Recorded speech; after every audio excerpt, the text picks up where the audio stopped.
Tonight for dinner, we're going to make some smash burgers. We're not going to make any old smash burgers.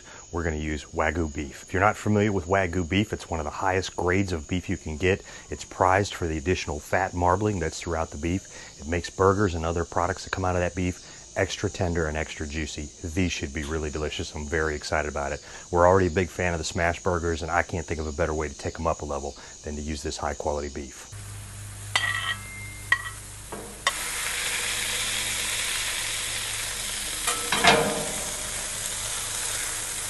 Okay, we got our burgers down and put a little seasoning salt on there and let those cook for a couple of minutes. Okay, the first ones I put on are starting to sweat, which means they're about ready to be flipped. So we're gonna go ahead and check those and then start monitoring the others.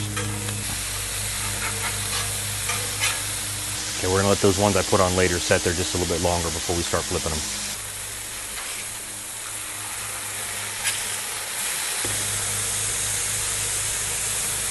Some of these are looking pretty good, so we're gonna go and push them to the side, put some cheese on, and let that cheese start melting.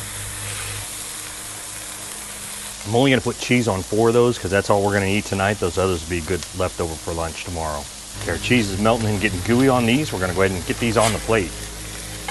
For the cheese, I'm using a nice mild cheddar. That should really be good with these burgers.